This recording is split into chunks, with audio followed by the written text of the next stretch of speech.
because this is December 8th. This is airing, which happens to be my mom's birthday. Happy December. Happy December 8th. Happy December. Hang some Christmas lights around the frames or something. Oh, Just for a second. Just for a second. One. Let me show something. He just swings. Listen to him. That's Lance Anderson, That's who happens, Lance. ladies and gentlemen, to be my brother. Got his hands in so many different things. He's a leader of many, many different bands. He toured with, Mr. Dressup. He's worked with Rodger Whittaker, Oscar Peterson, created productions where he tours The Last Waltz, a musical celebration of the band, Mad Dog and the Englishmen, Soulsville, the music of Stax. This is also a Juno Award winner. And he won the Maple Blues Award for keyboardist of the year. I'm very proud to introduce my big brother, Lance Anderson. Yeah! What?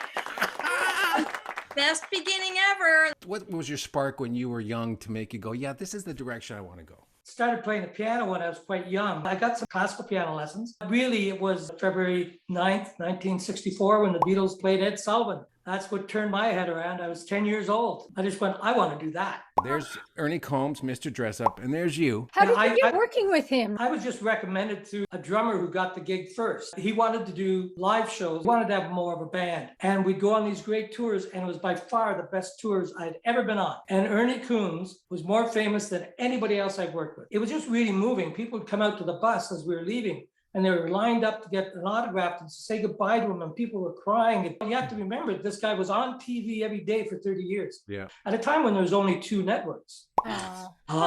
Oscar, such a special time. And how did you meet him? I was working for a keyboard company. A friend of mine called me. I've got this customer. He bought one of your keyboards. I was wondering if you'd go over his house and help him out with it. And I just said, Jack, I don't do house calls. We don't do that. We couldn't possibly afford to go to everybody's house. He said, oh, okay. It's Oscar Peterson, but that's okay. I'll tell him.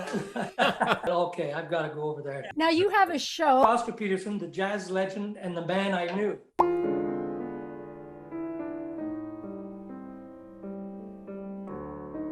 The show was really about the nature of genius. Mozart-like talent that he had. Perfect pitch, incredible memory. He could remember solos from 40 years ago. I'm going to show another clip.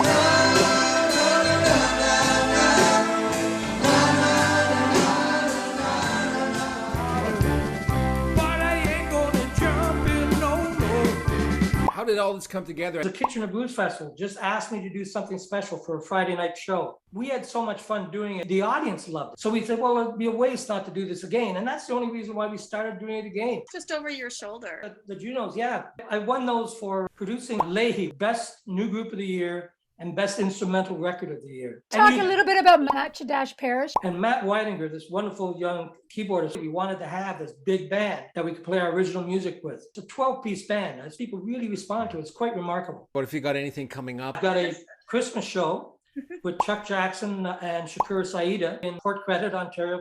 And then in February, I do a show for Mariposa Folk Fest called the An Evening of Blues and Gospel. Do you want to play us out?